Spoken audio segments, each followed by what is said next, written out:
13 सितंबर को बेगूसराय में अंधाधुंध फायरिंग करने के मामले में पुलिस ने सभी 4 आरोपियों को गिरफ्तार कर लिया।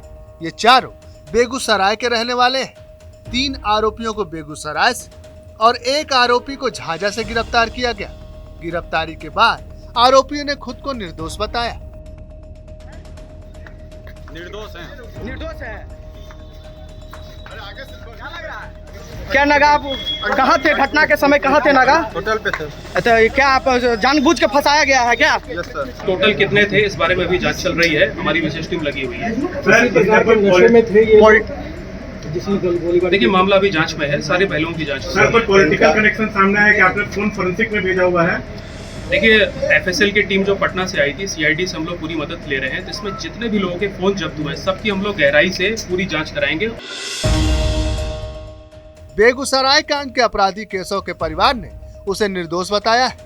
होटल का सीसीटीवी फुटेज दिखाकर कहा कि घटना के वक्त केशव होटल में था और पुलिस जानबूझकर केशव को फंसा रही है। पुलिस ने दावे को किया खारिज, कहा सीसीटीवी घटना के बाद की है। केंद्रीय मंत्री गिरिराज सिंह ने बेगूसराय की घटना को आतंकी घटना करार देते हुए सीबीआई या एनआईए जांच की मांग की है। 3 दिन पहले हुई अंधाधुंध गोलीबारी के बाद से गिरिराज लगातार बिहार सरकार पर हमलावर है। इधर इस मांग पर मुख्यमंत्री नीतीश कुमार ने कहा कि जहां की घटना है वहीं की पुलिस को जांच करनी चाहिए। बेगूसराय के गोलाबारी वो महज गोली नहीं था, महज 10 लोगों पर गोली नहीं चलाया गया, जान से नहीं खेला गया, बल्कि वो एक आतंकी हमला था। इसकी जांच एनआईए या सीबीआई से करवाया जाए।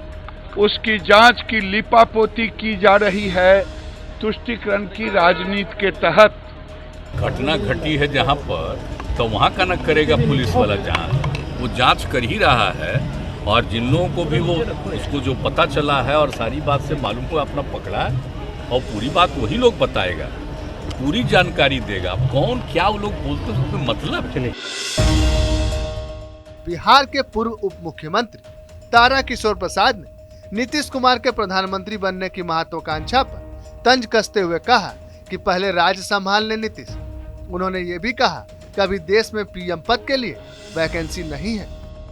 जो इनको दायित्व भी मिला हुआ है बिहार के मुख्यमंत्री के रूप में, उसका वो तो निर्वहन ही नहीं कर पा रहे हैं। बिहार में तो इतने लंबे वक्त तक उन्होंने मुख्यमंत्री के रूप में शासन किया, लेकिन आज अपने पार्टी के बूते उन्होंने सरकार तो बना ही नहीं पाई। फिर आखिर राष्ट्रीय स्तर पर, केंद्र स्तर पर इस तरह की बातें करना, ये तो लगता है कि दिन में सपने देखने ऐसा है। और खास करके अभी तो कोई ऐसे भी वैकेंसी नहीं है। भारत के यशस्वी प्रधानमंत्री श्री नरेंद्र मोदी जी ने जिस प्रकार से भारत के विकास में और वैश्विक स्तर पर भारत को एक सम्मान दिलाने का काम किया है, फिलहाल तो बहुत लंबे वक्त तक कोई वैकेंसी नहीं है जो फिर किसी की सरकार बने और फिर इस तरह की चीजें कही जाए। जो उनका दायित्व है उनका निर्वहन करे। नीतीश कुमार और तेजस्वी यादव ने बिहार के पहले मानसिक आरोग्यशाला का उद्घाटन किया। भोजपुर के कोयलवर में खुले इस आरोग्यशाला के उद्घाटन के बाद सीएम ने अपने भाषण में कहा कि केंद्र सरकार से अस्पतालों के लिए जो पैसा मिलता है वो पूरा नहीं है, तो अब बिहार में केंद्र से पैसा मांगने के बजाय अपने पैसे से मेडिकल कॉलेज का निर्माण करने की जरूरत है। जो केंद्र की तरफ से होता है उसमें तो ज्यादा पैसा नहीं न मिलता है जी। 8 गो तो कहा कि केंद्र सरकार हॉस्पिटल बनवाएगी, तो उसमें कितना पैसा मिलता है? 150 करोड़ से लेकर के 180 करोड़ तक ना। हम लोगों को तो जमीनवा खरीदना ही पड़ता है, उसके लिए अस्पतालवा में 350 करोड़ से भी ज्यादा लगता है राज्य सरकार का है। हाँ, आप सोच लीजिए, कहा जाएगा कि ये केंद्र सरकार का अस्पताल, तो क्या जरूरत है केंद्र सरकार का अस्पताल? राज्य सरकार का अस्पताल हर जगह खुलवा दीजिए। 150 180 करोड़ से क्या फायदा है? जब 1000 करोड़ तक, 800 करोड़ 700 करोड़ रुपया तक का खर्चा करना है तो क्या जरूरत है 150 करोड़ और 180 करोड़ तक के लिए? तो इसलिए पूरा करिए और हर जगह के लिए कोशिश करिए। बिहार के पूर्व मुख्यमंत्री और आरजेडी सुप्रीमो लालू यादव को शुक्रवार को सीबीआई कोर्ट ने बड़ी राहत दी। कोर्ट ने लालू यादव की याचिका पर सुनवाई करते हुए उनका पासपोर्ट रिलीज करने के आदेश दे दिए और साथ ही उन्हें सिंगापुर जाने की इजाजत भी दे दी। लालू यादव ने अदालत में अपना पासपोर्ट रिलीज करने की गुहार की थी। उन्हें इलाज के लिए सिंगापुर जाना है, साथ ही वहां उन्हें अपनी किडनी भी ट्रांसप्लांट करवानी है। अभी तक कोर्ट ने लालू यादव के देश छोड़ने पर रोक लगा रखी थी और इसी वजह से उनका पासपोर्ट भी जब्त कर लिया गया था। अब कोर्ट के आदेश के बाद लालू यादव जल्द ही अपने इलाज के लिए सिंगापुर जाएंगे।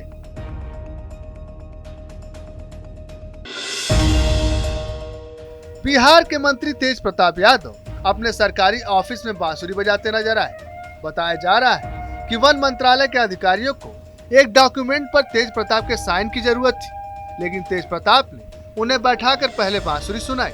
ये वीडियो काफी वायरल हो रहा है।